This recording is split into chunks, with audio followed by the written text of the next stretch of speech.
मौलवी साहब, ये लो 20 लाख रुपए। मस्जिद का जो काम बाकी रहता है इन पैसों से करवा लो, और किसी चीज़ की ज़रूरत हो तो मुझे बताना। ओ भाई, तो ये अपने पैसे उठाओ और मस्जिद से बाहर ले जाओ। इन पैसों से मस्जिद का कोई काम नहीं हो सकता। मौलवी साहब, मस्जिद की तमीर के लिए 10 लाख रुपए चाहिए थे, मैं हथियातन 20 लाख रुपए लाया हूँ, और आप कह रहे हैं इन पैसों से मस्जिद का कोई काम नहीं हो सकता। बिल्कुल, आप ठीक फरमा रहे हैं। इन पैसों से 2 मस्जिदें बन सकती हैं, लेकिन आपके ये पैसे किसी भी मस्जिद में नहीं लग सकते। और जब पैसे लेने ही नहीं थे तो फिर मस्जिद में चंदे के लिए ऐलान क्यों किया? ठीक है भाई, नमाज का वक्त हो रहा है, आप अपने पैसे उठाओ और मस्जिद से बाहर ले जाओ। आपके पैसे मस्जिद में नहीं लग सकते। चल लो वली, पैसे उठा, मस्जिद के मतवल्ली से बात करते हैं।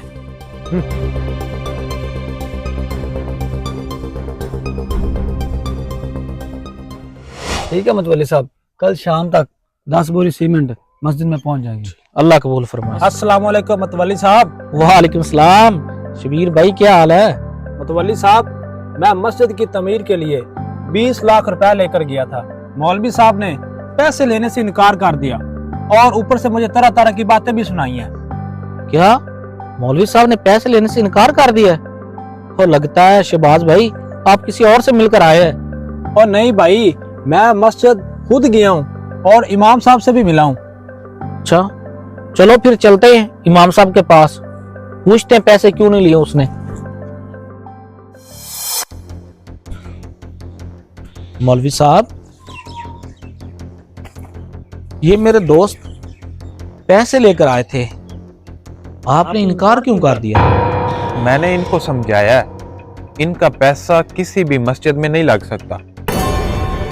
मौलवी साहब, आखिर क्यों? जुए और सूद से कमाया हुआ पैसा अल्लाह के रास्ते में नहीं लग सकता।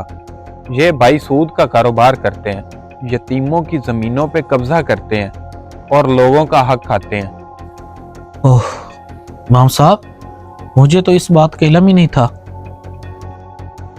आपको पैसों से गरज होनी चाहिए, ना कि मेरे कारोबार से। पैसे लेने हैं तो ठीक है, वरना ज्यादा मुझे बातें ना सुना। भाई, आपका ये पैसा हलाल नहीं है। अगर आप हलाल रिज़्क में से थोड़ा सा भी अल्लाह के रास्ते में खर्च करेंगे तो अल्लाह उसे कबूल करेगा। अगर बंदा इखलास के साथ आधी खजूर भी अल्लाह के रास्ते में दे ना, तो अल्लाह उसका भी बहुत पहाड़ जितना अजर देता है।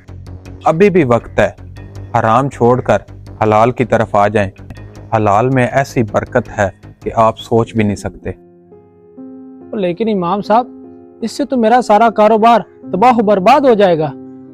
मेरे भाई, रिज़्क देने वाली ज़ात अल्लाह की है, वो पत्थर में कीड़े को भी रिज़्क देता है। क्या आप ये कारोबार करने से पहले भूखे सोते थे?